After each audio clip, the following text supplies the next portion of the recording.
You are listening to the Keep the Weight Off podcast with Dr. Angela, episode number 29.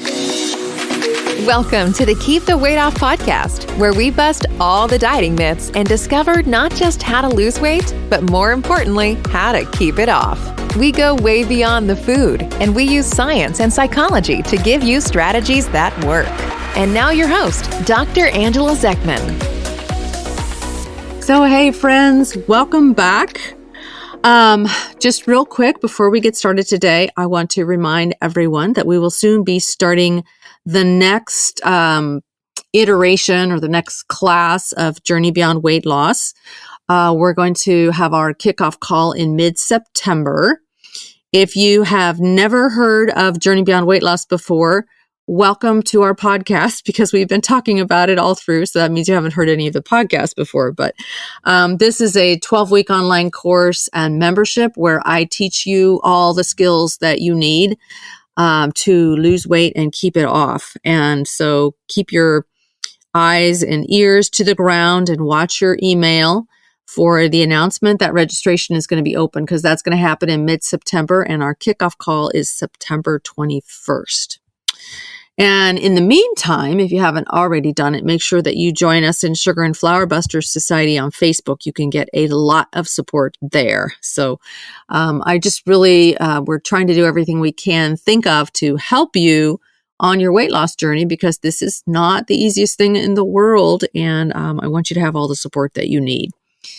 So with that being said, we thought that we would talk about PMS cravings today. And the reason is because Marshall said, I've been hearing a lot of people talking about having all of these crazy cravings right around the time of their periods. So what's been going on? What are you hearing, Marshall? So, hi, everybody. So the reason why I want to do this podcast is this is like a reoccurring struggle with our patients, that a lot of times, when they'll come in for, their monthly review or check-in, they will walk in with their heads down and they're upset and they didn't want to come. And it's because they, right around the time of like before they're going to have their period, they feel uncomfortable about talking about this, but they're, when they do talk about it, they feel bloated and they're probably retaining water. Plus they have like these cravings mostly for, sugar or chocolate actually. And so it's just been coming up over and over again. And it also like happens to me. And it just happened to me like recently, probably worse than I can remember. Or maybe it was just kind of at the forefront of my mind. So I paid more attention to it. But like all of a sudden, I'm doing really well. And all of a sudden I start craving chocolate really bad. And then I start to correlate these time periods when this happens, and it's probably PMS, but I feel like it's a real thing. I know people post memes like, oh, PMS, craving chocolate. But so that's why I asked you when we were in the office the other day. I'm like, I'd really like to do a podcast about this because it just keeps coming up and coming up. And I just want, people that are listening to know more information about it, because it is a struggle during your journey with weight loss, where this is a point where you can like spike up a little bit. I mean, I know like some of the females that come into the clinic, they can like shoot up like 6 pounds or more. And that's just what it shows on the scale. Right. But when we do the body composition at the clinic, then it breaks that down and you can clearly see that that's what's going on. But when, a girl gets on the scale and she sees that, all of a sudden the negative self-talk happens, especially if they've had cravings and they've given into them during that time. And so then this whole like thing happens where they feel defeated. And so I just think it's important for us to address this part of our journey. Yeah. And how many times has it happened that somebody will, they're like, oh gosh, I'm on my period for this visit. And so they want to make sure that when they're coming in next month, that they're not scheduled while they're going to be on their period. So that we put them in, at either at 3 weeks or at 5 weeks instead of at the standard 4 weeks. Like that happens a lot. This is true. I do it all the time. Yeah. So, yeah, I mean, it's just something that it's uncomfortable to talk about, I guess, because it's sort of like the stigma of, oh, she's on her period, or, Yeah. but it is, I mean, it's a real, like when you're really being conscious and you're trying really hard, like a lot of us are, I mean, we're all trying really hard. And then when you have like something that you consider a setback, I think it's important to have like some tools Yeah. to use to get through that, to keep on going, because it makes me sad to see people struggling with this and then feeling defeated. And then a lot of negative self-talk happens and, we just, Yeah. So let's hear it. Yeah. Okay. Well, the first thing is I want to let everybody know that I'm into the menopause now. So we could do a whole nother podcast on that piece of it. But I do remember having these intense cravings and hunger right around that time of the month. And it would drive me insane. And, the other thing is, maybe you've had hysterectomy and so you're not actually having periods anymore, but you still have your ovaries. And so you still have that monthly cycle. So, even if I just want to make sure that women realize that even if they don't have uteruses, unless there's a contraindication, usually you do still have your ovaries. And so you do still have the hormone fluctuations that occur every month. So just be aware of that. But I just remember, I would gain weight. I would feel bloated. I'd have these terrible cramps. I'd feel like crap. It would just be, and it happened every month. And it's just like, here we go again. So I just want you to know I get it. So we're going to talk about what causes these cravings, what causes all of this extra hunger, what's actually happening in the body around this time. And what I want you to know is that, the menstrual cycle is typically 28 days is the standard menstrual cycle. I will say that while you're in the weight loss process, that can change. And I've had people tell me they've had 2 periods in 1 month, or they haven't had any periods for a while.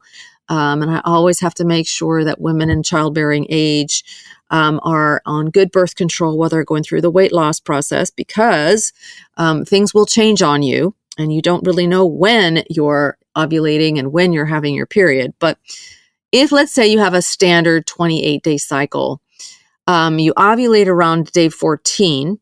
And remember, the cycle starts with the first day of the period. That's when you start day 1. And then day 28 is the last day before the period. So day 14 is typically right around ovulation. After that time, you start having increases in the hormones estrogen and progesterone. And then they're going to drop really quickly right before you have your period. Now, when estrogen increases, there's a corresponding increase in cortisol. So do you remember what cortisol is? Do you remember what that is?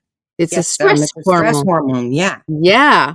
And that can cause an increase in appetite. So we have this tendency to eat more and feel hungrier in the days before our periods. And I remember that really clearly. I was just very hungry. And it wasn't necessarily cravings at that point in time. It was just extra hunger. And then once my period came, I just was like, I couldn't care less about food. But as it turns out, there's actually more going on than just cortisol increases and estrogen and progesterone. Right before the period starts, serotonin levels drop. Now, do you remember what serotonin does, Marshall? It's your pleasure hormone? Actually, dopamine is more of a pleasure. It's a neurotransmitter. It's a neurotransmitter, yeah. But it's more like it just helps you feel steady and stable and good. And it's not really pleasure in the way dopamine is pleasure. It's a happy hormone, yeah. Happy and low stress hormone. So that drops and you get irritable and something just doesn't feel quite right. Wait, so it's a hormone or a transmitter? It's a neurotransmitter. I'm calling it, it's a neurotransmitter. Yeah. Okay. Sorry. Thank you for correcting me. But yeah, I kind of use those terms interchangeably and I shouldn't. You're right. So serotonin is a feel-good neurotransmitter. And so we end up getting sort of irritable when our serotonin levels drop. And they've discovered that when you eat carbs, that your brain will actually make more serotonin. So this is felt to be the reason why we have these carb cravings. You mentioned, and I experienced it as well, chocolate cravings. So what's up with that? They think that chocolate has the precursors to serotonin in it. So it could help the brain to produce more serotonin. So that's going to help improve mood and sleep, and it's going to help reduce anxiety. So it's really felt that these crazy cravings that we endure are biologically driven. They really are. Like, you're not crazy. You feel crazy, but you're not. Now, unfortunately, giving in to these cravings can make the problem worse, because now you not only have a brain that's been triggered, sort of like we talked about with what happened to me last week, but now you also have to deal with blood sugar swings that can make your cravings worse. And then you have extra insulin being produced if it's high sugar, high carb cravings that you've been giving into. And that's going to drive fat gain, and that's going to counteract leptin in the brain. Now, leptin is a hormone that tells you that you're satisfied. And what they found is that when insulin levels are high, the brain doesn't see the leptin, so you don't know how much you've had to eat. And that's makes your brain think you're starving. So it just sort of becomes this self-perpetuating cycle.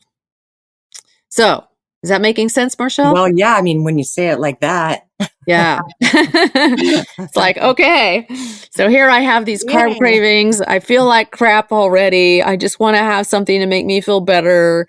And then you have some hard being a woman. It is. And then you have something that that makes you feel better. And then, you end up with blood sugar swings and more insulin and more leptin. And it's tough. It's just tough.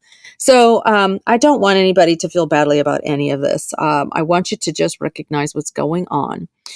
There are things that you can do to kind of minimize the effect of all of this. So I'm going to give you some tips to help minimize the effect. So, you ready? Yes. Okay. First thing I want you to do is I want you to make sure that your brain has everything it needs to make serotonin all the time. So I cannot begin to explain the importance of a good, nourishing diet with lots of vegetables and healthy fats, because the brain needs omega-3 fatty acids. These are found in fatty fish like salmon and tuna, various nuts and seeds, particularly flax seeds has omega-3 fatty acids in it. You could also take an omega-3 supplement. Your brain needs the raw materials to make these neurotransmitters like serotonin and dopamine and others. And if you're not eating your vegetables, you're not getting the raw materials in their natural form that your brain needs to make these neurotransmitters. So most of us don't eat many vegetables. I mean, it's interesting for me when I'm looking at food journals of people, and I'm pretty much a very, very common recommendation is, even when everything looks great on the food journal, I'm always saying, wait a minute, where's your vegetables for lunch? Where's your vegetables for dinner? Eat your vegetables, And so that's the first thing, is to make sure that you get the raw materials that you need, because otherwise your moods are going to be all over the place all the time, and you're not going to feel stable. And then when PMS hits, it just gets 10 times worse. And you just get easily depressed, you get overwhelmed, you get stressed out, and then everything gets magnified during that monthly cycle. So I try to eat 20 ounces of vegetables every day. So at least 2 out of my 3 meals have vegetables in them. And sometimes all 3 do, because sometimes I will make an egg scramble with a bunch of vegetables in it, and it's delicious. And this is one of those secrets to a healthy life that all those diets out there don't really tell you about. They're so busy trying to get you to eat less by eating all of these artificial shakes and bars, and hardly anyone eats enough vegetables. So vegetables. Okay. So that's the first thing. Second thing is to get regular exercise. Now, remember, we don't exercise to burn calories. We exercise because our bodies need to move. And so exercising is going to help stabilize your cortisol levels. So that stress hormone, you're going to feel less anxious and less stressed out when you're a regular exercise, and you just feel good. And you can manage those PMS cravings better. Third thing is to make sleep a priority. So we talked about sleep a couple of weeks ago on the podcast. If you didn't hear that really important podcast on sleep, go listen to that next. Because in my opinion, sleep is one of the most important things you can do to lose weight and keep it off, and to help you manage your moods and your cravings. Most of us are walking around just plain tired all the time because we just don't sleep very well. And so your cravings are going to be way worse if you're tired and fatigued and run down and dragged out because you're not sleeping well. Okay, so those are three things. So I talked about making sure you're getting your vegetables, making sure you're exercising regularly, making sure you're getting good sleep. Here's another one.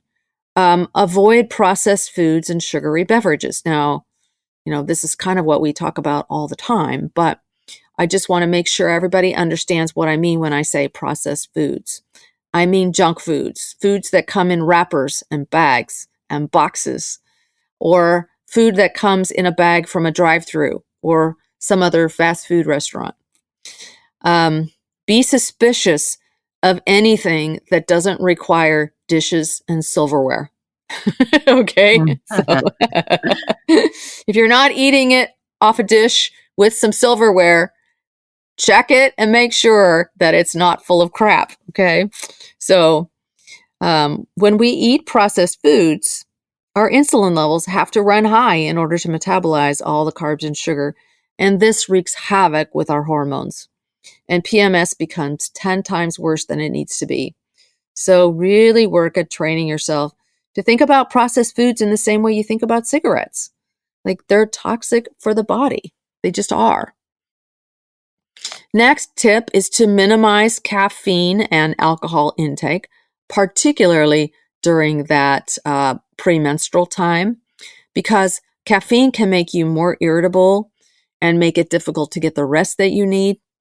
And alcohol can cause you to give in to cravings more easily. Okay. So some women will actually benefit from an over-the-counter supplement called 5-HTP. That's also called 5-hydroxytryptophan.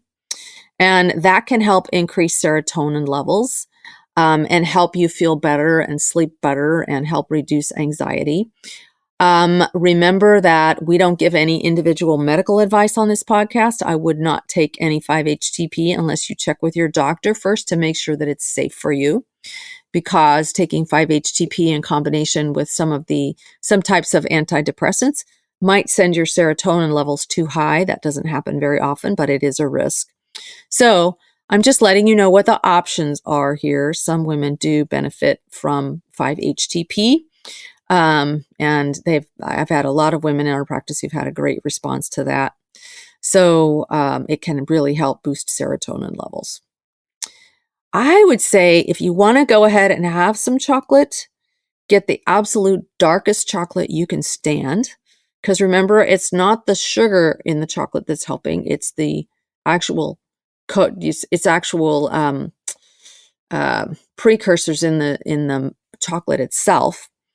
And have a little piece of it. So I found at Trader Joe's that they've got a pretty good selection of really dark, low sugar chocolate that's very satisfying in small amounts. You have to kind of get used to your chocolate being a little bit more bitter than sweet.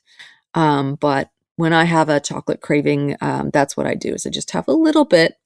My boyfriend likes to say I'm just going to interject here because I hear that a lot when people are told, if you're going to have chocolate, get the darkest chocolate. Yeah. So, but then I also hear a lot of people say, I do not like dark chocolate. It is gross. It's not satisfying. For me, I can't eat the dark chocolate because I don't do caffeine. I'm super sensitive to it now.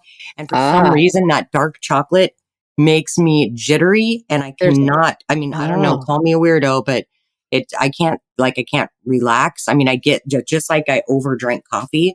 So that's been an issue for me. So, I mean, I know that it sounds great, just eat some dark chocolate, but we're Yeah. not all built like that. Yeah. So, I mean, what do you say to that? I mean, if you just Well, yeah. can't, that doesn't work for you. If that doesn't work, that doesn't work. It's just an idea. Okay. Yeah. It's funny because a dark chocolate, sort of like coffee, it's something your palate has to kind of get used to. And Definitely. what I have discovered is that the more processed food I eat, the more I don't like dark chocolate. The less processed Oh, food I eat, the more I do like dark chocolate. So I think that your taste wow. buds change when you get off processed food. For some people, not everybody. I mean, for some people, it's just too bitter. But for many people, once you get off processed food, there are some of these other types of foods that you used to, not be able to stand. Suddenly, you're like, oh, that's actually pretty good. So your taste buds change when you get off processed food. So. But you're off Right. processed food, so it just must be your taste buds just don't like dark No, chocolate. it's not me. So this is just the feedback that I've heard Ah, for the clinic because we've told patients that like do the dark chocolate if you're going to do mhm, chocolate. And I have had a mhm, lot of patients say, I don't like dark chocolate because I don't like the taste of it, and it's so they yeah, it's not an option for them. But for mhm. me, I It's the can't do caffeine. the caffeine in it. Yeah. Yeah, And I mean, and I don't know, and it doesn't taste that great. I mean, yeah, whatever. yeah. It's not like the Hershey's company is where I'm headed. The milk chocolate. Yeah. Yeah, yeah. So, yeah, you want to avoid that because that will have sugar in it that will make the cravings worse. So, I thought it was the sugar like until you explain this, I thought that that's what it was that when you're PMSing was the sugar in the chocolate. It just so happened that you're going to have chocolate. I don't know why I ever crave chocolate, but it's specifically chocolate. And I just thought maybe it was a sugar, but I mean, this explains a lot more now. well, some people are craving more of the salty, crunchy stuff during that time too. So Right. not everybody has chocolate cravings, but it's common enough, and you've seen the memes. There's a lot of memes out there. Yeah, there are. I mean, Mhm. Stay yeah, away from my chocolate, yeah, it's a Yeah. thing. So, yeah. So yeah, I just also, want to, continue to the other side too. If you do, splurge and you give into these cravings and you have a slip or whatever, and you're Mhm. feeling bloated because, you're retaining water, you really just have to give yourself a break. And Yes. now, and knowledge is power, now that Dr. Zechmann has done this podcast, it made me feel a lot better about what happens to me during this time. Mhm. 'Cause before, Mhm.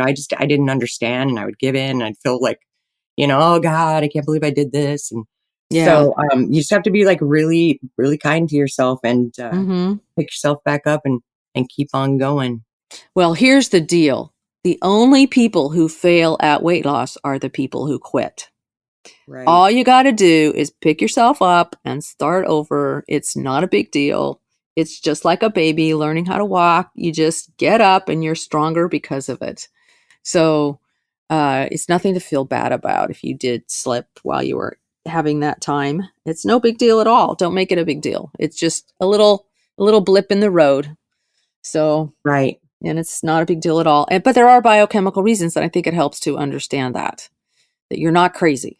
Yeah, no, this was great. I mean, I've just never heard this information about PMS because it's uncomfortable to talk about. People kind of look Mhm. at it like, I mean, not, I would say, people who don't understand, like, mostly men, but Mhm. they, oh, you just have PMS, or if you're, upset or something, oh, are you just PMSing? I And, know. and then make the memes about, the craving, kind of like it's kind of a joke. Yeah. And, but then when I see patients come in and they are really, really struggling, and it's because, they're going through these cravings and they can't control it. It just comes out of nowhere. Like you're doing everything you're supposed to do. And Mhm. then out of the blue, and we even, for some patients, we even prescribe, a medication during that time period because people are craving stuff so bad during, the evenings that they need extra help. Yeah, And we do that. So I think it's really helpful to talk about this and break it down and, explain the science so that we can all give ourselves, a break and, not feel so ashamed. Exactly. Yeah. Sometimes the medications can be very, very helpful too. Just a little extra boost during that premenstrual time to help calm the brain down can be very, very helpful for people. So yeah. Yep. So ask your doctor about that. Ask your obesity medicine specialist about that too. All right. So I hope this helps everybody.